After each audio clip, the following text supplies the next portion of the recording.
Salut tout le monde, une vidéo un petit peu audacieuse parce que je fais cette vidéo en skiant, on verra bien ce qui se passe pendant la vidéo, si vous me voyez tomber ou pas.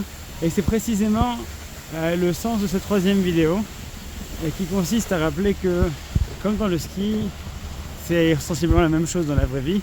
Qui ne falti comme dit, le fort ce n'est pas celui qui n'est jamais tombé, encore que au ski quand même, mais c'est surtout celui qui a toujours réussi à se relever, à continuer.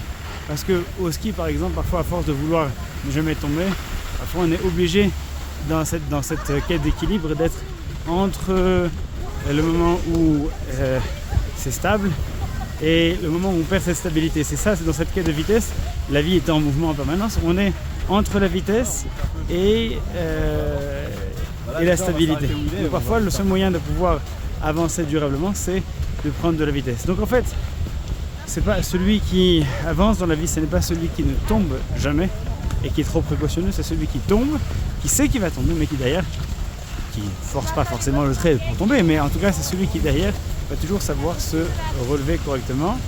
Comme me l'a rappelé une sage personne récemment, le sage tombe cette fois. Voilà, donc encore une fois c'est toujours la même idée. Je pense qu'on pourrait citer aussi Rocky Balboa dans la liste de ces sages là. Le roi Salomon l'a dit, mais d'autres l'ont dit également. Tomber, ça fait partie de la vie, comme au ski. Bien que ça n'arrive pas trop souvent, lorsque ça arrive, c'est pas un drame.